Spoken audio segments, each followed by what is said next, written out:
Bismillahirrahmanirrahim, em nome de Allah, o Clemente, o Misericordioso. Mais uma vez, bem-vindos na aula de Hadith, aula de ditos de Santo Profeta, ensinamentos de Santo Profeta Muhammad, que paz de Deus esteja sobre ele. Antes de nós começarmos a nossa aula, iremos fazer aqui uma saudação, uma invocação de bênçãos para Santo Profeta, né? E depois iremos continuar com a nossa aula. Eu vou ler essa parte aqui em árabe e depois eu vou traduzir em português, mas o restante vai ser tudo em português.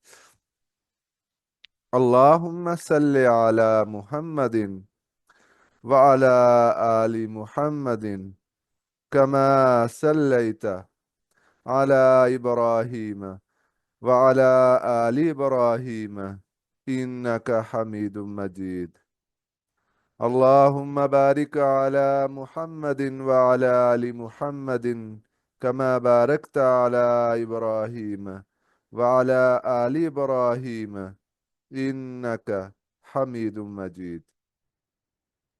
O Allah abençoe Muhammad e o seu povo, como abençoaste Abraão e o seu povo. Tu és em verdade o mais louvado e o mais exaltado.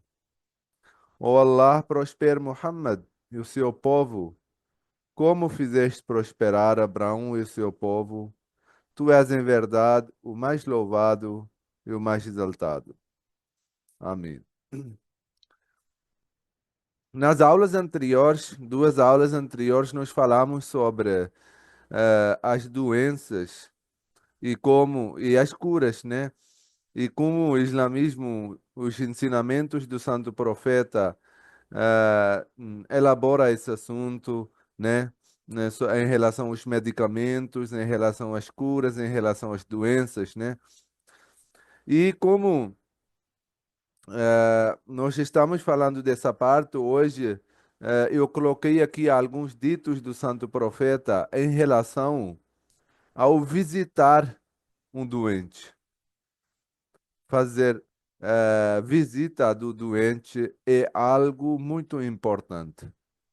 É uma coisa que é muito estimulado, é muito incentivado. Na verdade, todas as ações em que traz uma harmonia entre as pessoas, que traz uma amizade, que traz uma irmandade entre as pessoas, todas as ações nobres são incentivadas pelo islamismo, pelo santo profeta Muhammad, que paz de Deus esteja sobre ele. Mas ser doente e ser visitado por alguém, por seu irmão, tem uma influência, tem uma importância muito grande. Não à toa que eu coloquei aqui o ensinamento do Santo Profeta, um dito em que o Santo Profeta mencionou algumas práticas importantes que são deveres de um muçulmano para o outro, e entre eles é visitar o doente. E isso mostra a importância.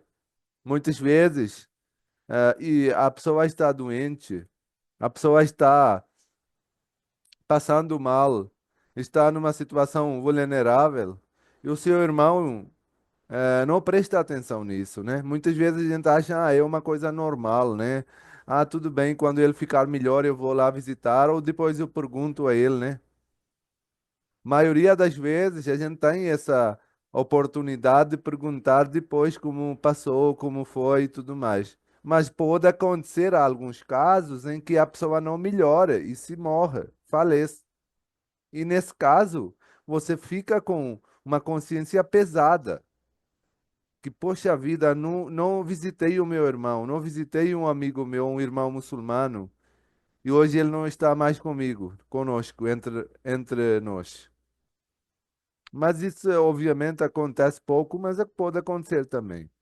Mas, além disso, também é importante que quando a pessoa. Por que que isso é importante, né? Porque quando a pessoa está doente, ele está passando numa situação muito difícil, tanto física, pode estar que, por ser física, ele não poder ir para trabalhar, ele possa estar sofrendo financeiramente também. Ele possa estar sofrendo socialmente também, não poder agregar, não poder encontrar com os amigos, com familiares. Isso também prejudica a pessoa. Porque quando a pessoa sofre com a doença, isso limita, traz limitações. A pessoa não pode andar muito, não pode visitar lugares, não pode sair, dependendo da doença, não pode ir trabalhar, né?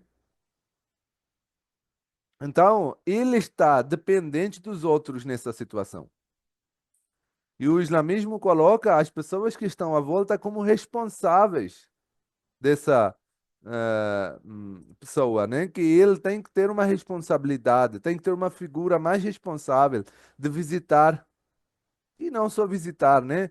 Porque a visita em si mesmo já é algo que alivia a pessoa, né?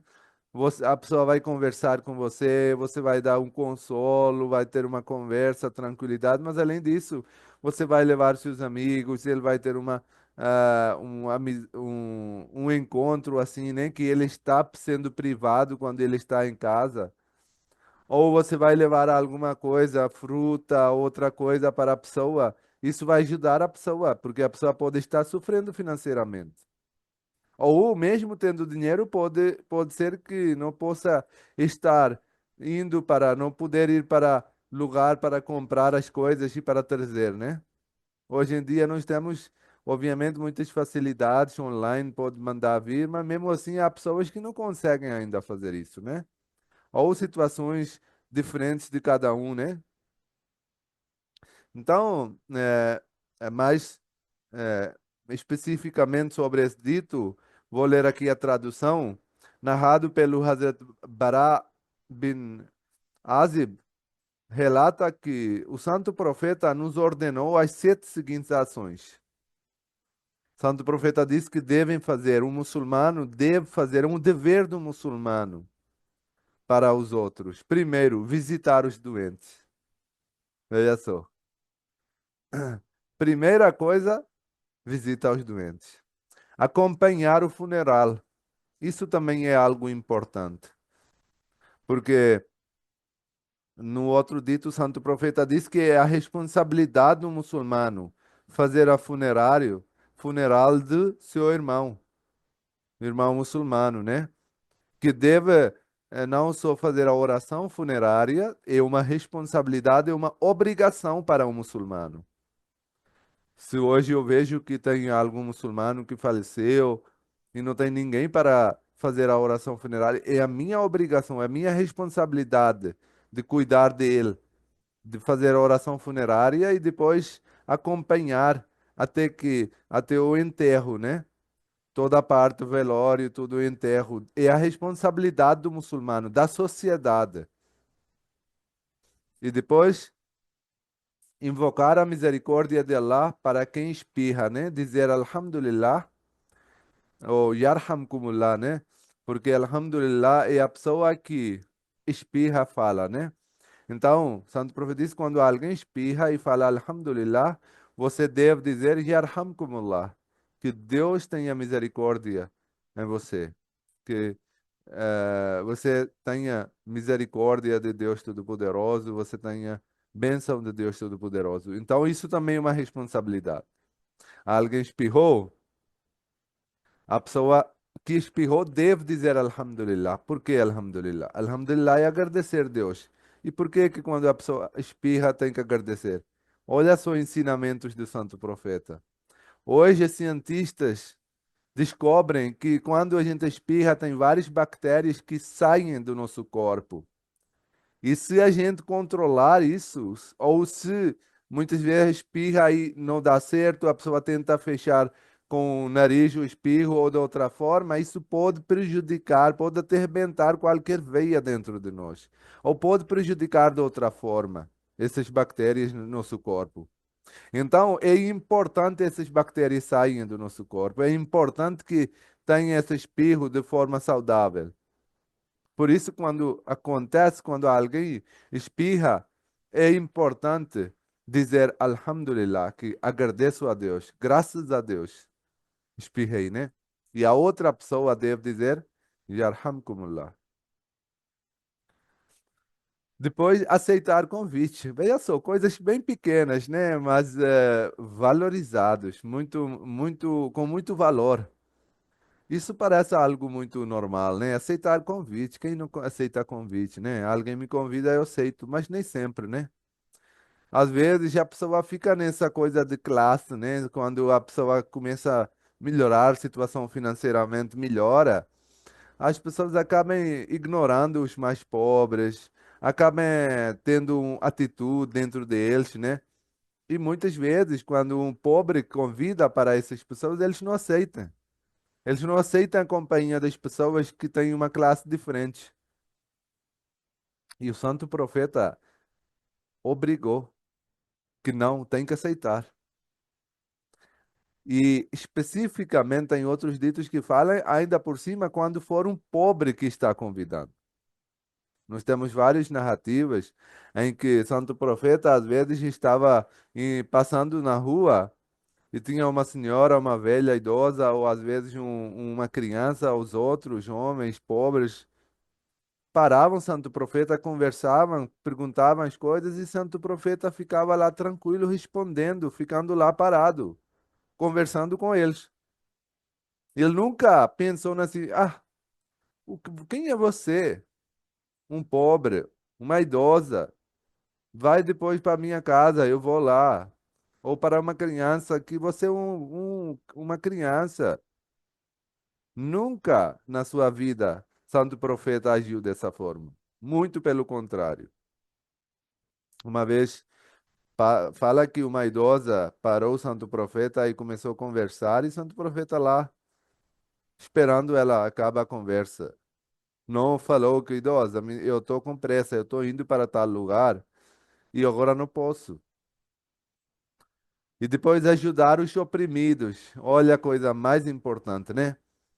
Isso é algo que está apagada da nossa sociedade. Hoje em dia a gente vê uma pessoa sofrendo alguma coisa, uma pessoa sendo oprimida por outros, ou por qualquer pessoa, ou por sofrendo de qualquer forma, e a gente acha, pensa que não é nosso problema.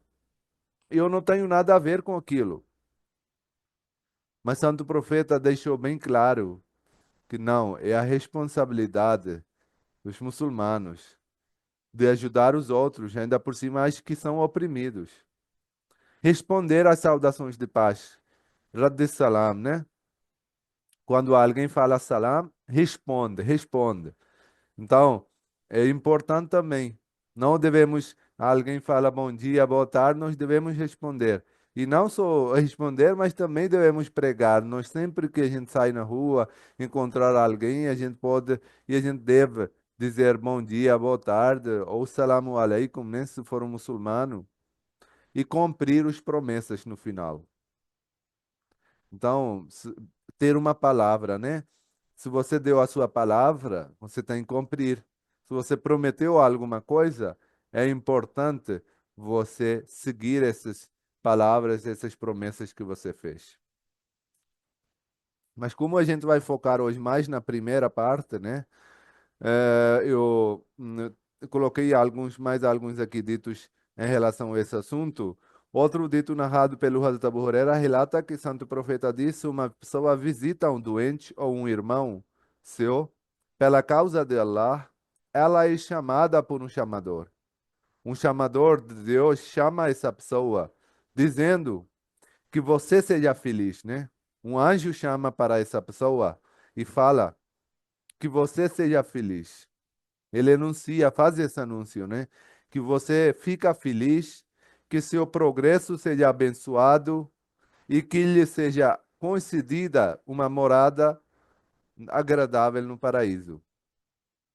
Muitas vezes nós fazemos orações para nós assim, né? Que eu possa ter felicidade, que eu possa ser abençoado e que eu possa ter casa no paraíso, né? Ou as pessoas rezem para os outros.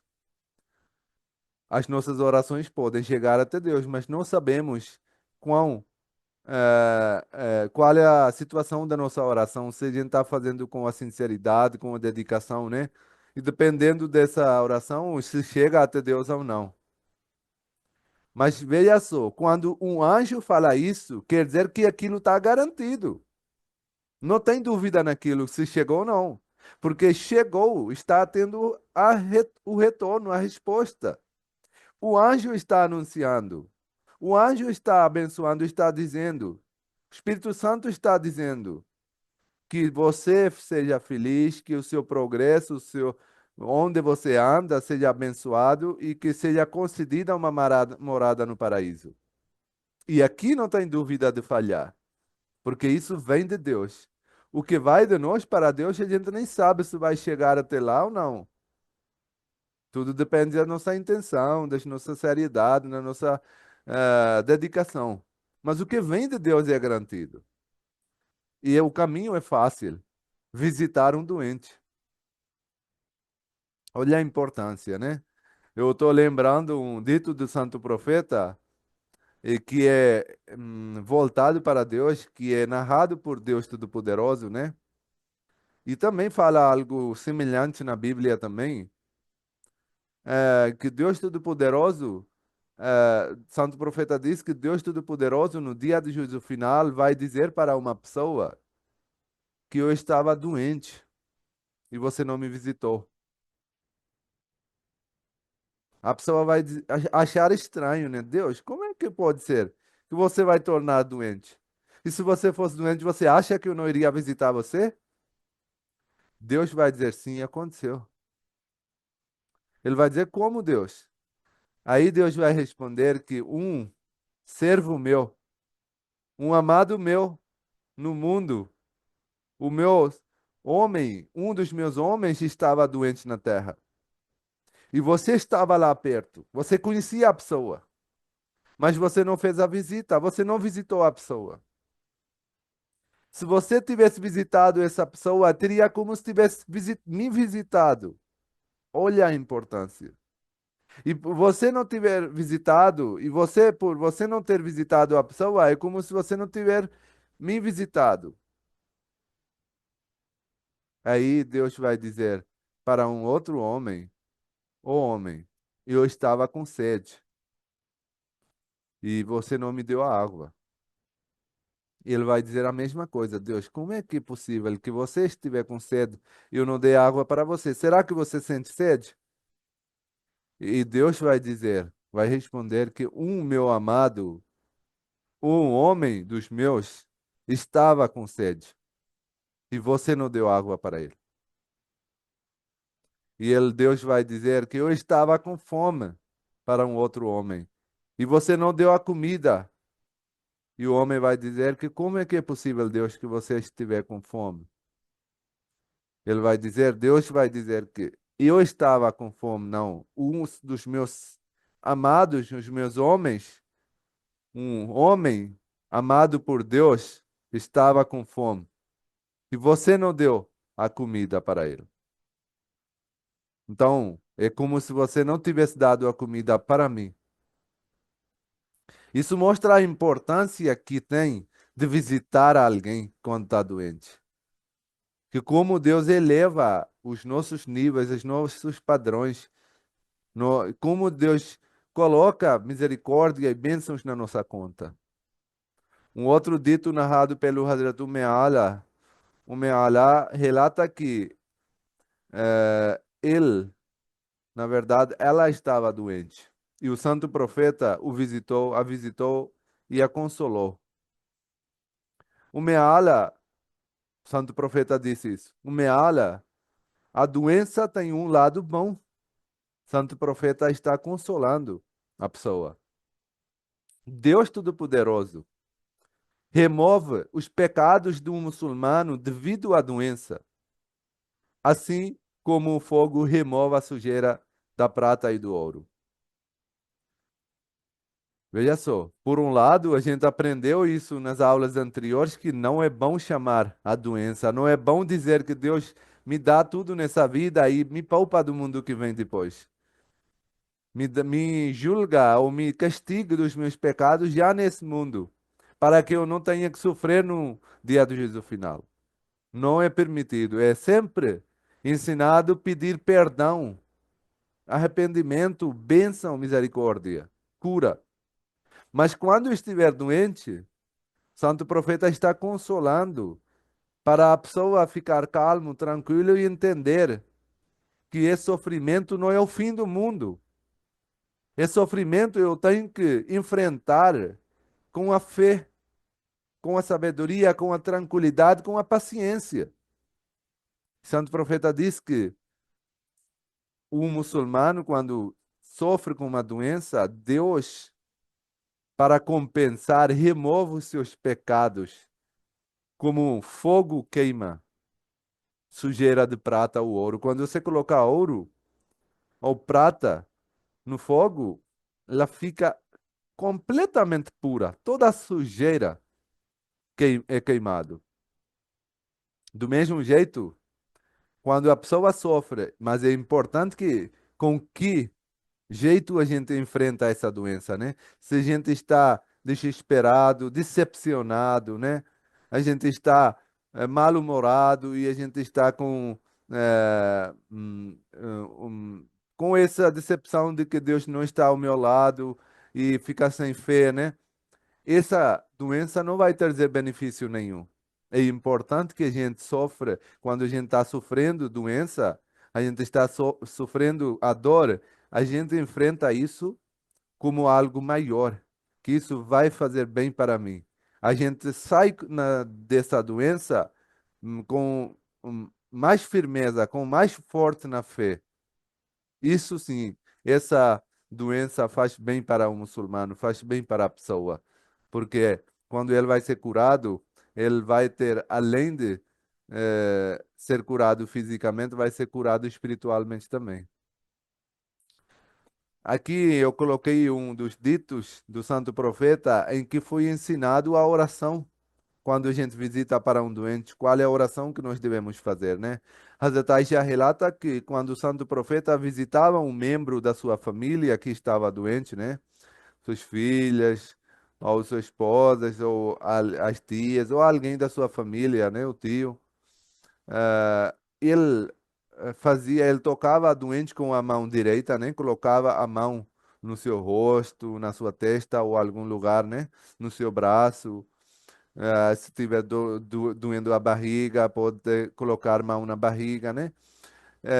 Colocava tocava o doente com a mão, não é? Colocava eh, a mão no doente e suplicava a seguinte oração. Essa oração nós sempre devemos fazer quando a gente visita para um doente, quando a gente faz uma visita, né? Eu vou ler em árabe como é uma oração, uma súplica, para que seja gravada. Quem quiser ler depois, repetir, pode ler, né? Azhibil ba'sa رب الناس اشفه أنت الشافي لا شفاء إلا شفاؤك شفاء لا يغادر سقما. Azhibil Ba'sa. Ó Allah, Senhor da humanidade, remova a dor. Azhibil Ba'sa Rabban Nas. Ishfi anta shafi. E conceda a cura. Tu és o curador. La shifaa illa shifauka. Não há cura a não ser a que tu dás. Só pode ter cura quando tu dás a cura. Shifa la yugadiru saqaman. Conceda a cura, uma cura que não deixe nenhum mal para trás. Oração perfeita, oração que abrange tudo. Em primeiro lugar, você fala, elogia, faz esse elogio de Deus Todo-Poderoso, que só Ele tem esse poder. A cura vem dele. Só Ele pode curar. Então, cura porque só tu tens esse poder. E depois foi falado que a cura tem que ser desse jeito que não deixe nada, nenhuma maldade atrás, nenhum dano para a pessoa, para a saúde da pessoa por trás, né? Muitas vezes a gente fica curado de uma doença, de algo, mas sempre tem efeitos colaterais, outras coisas ficam acompanhando o resto da nossa vida, né? Então foi ensinado que Deus conceda a cura, mas a cura tem que ser perfeita, do jeito que não deixe nada para trás, um dano ou mal qualquer, né? E para finalizar aqui, um outro dito que eu coloquei, narrado pelo Hazrat Anas, relata que um menino que um menino judeu que servia ao santo profeta adoeceu, ficou doente, muito doente, né? E o santo profeta visitou esse menino e sentou-se perto da sua cabeça e lhe disse: aceita o islamismo. O menino olhou para o seu pai, né? Perguntou para seu pai com os olhos, né? Que o que que o meu pai responde? Que estava próximo a ele. O seu pai respondeu: obedeça Abul Qasim, que você deve obedecer o Abul Qasim. Abul Qasim era o título dado para o santo profeta, né? Abu quer dizer pai, Qasim do Qasim, né? Porque o santo profeta teve um filho também. E muitas vezes os árabes eram chamados por esses nomes, né? Então, o santo profeta também tinha esse título, né? Também tinha esse nome que era dado na sociedade, né? Porque o santo profeta, naquela sociedade, entre os árabes, as pessoas eram chamadas muitas vezes pelos seus filhos, né? Por exemplo, Abu Bakr, que foi eleito o primeiro califa do santo profeta. Ele foi, ele era comum, conhecido como Abu Bakr. Então, o santo profeta era conhecido como Abu al-Qasim. Obviamente, os muçulmanos chamavam do profeta, né, a sua santidade, mas entre as pessoas, assim, amigos ou não muçulmanos, eles diziam Abu al-Qasim para referir o santo profeta, né, porque ele era assim conhecido antes de proclamar ser profeta, né. E então, quando o pai do menino falou que você deve obedecer o Abul Qasim, o profeta, santo profeta, o menino declarou sua aceitação da Islã, né? O menino aceitou o islamismo. E quando o santo profeta o deixou, depois quando o santo profeta voltou, ele afirmou, ele falou para seus companheiros, todos os louvores são devidos a Allah que o livrou de fogo, que trouxe a pessoa para, um menino para o islamismo, né? Isso também mostra que era um menino, era um servo que servia lá o santo profeta, né? E mesmo assim, o santo profeta fazia questão de visitar qualquer pessoa. E não só a pessoa que era doente, mas também as pessoas que eram falecidas, o santo profeta visitava, fazia oração e acompanhava o seu enterro, né? Inclusive, lembrei agora um incidente com que eu vou finalizar a nossa aula. Uma vez, uma senhora idosa que limpava às vezes a mesquita também, ela faleceu. E as pessoas fizeram a oração funerária e enterraram a senhora, né?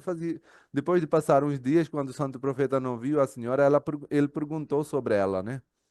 E foi informado que ela faleceu. E a gente fez a oração e a gente enterrou. O santo profeta ficou muito decepcionado, muito preocupado. Ele disse que por que que vocês não me avisaram? Então o santo profeta foi até o túmulo, né? E fez a oração. Então, fazia questão o santo profeta. Isso não, essas sete obrigações não são aqueles que não eram praticados por profeta, mas era um exemplo perfeito dos seus ensinamentos, do sagrado Alcorão. Tudo que ele falava era primeiro a praticar esses ensinamentos. Muito obrigado, pessoal. Fiquem com Deus. Assalamu alaikum wa rahmatullah. Que paz de Deus esteja sobre vocês.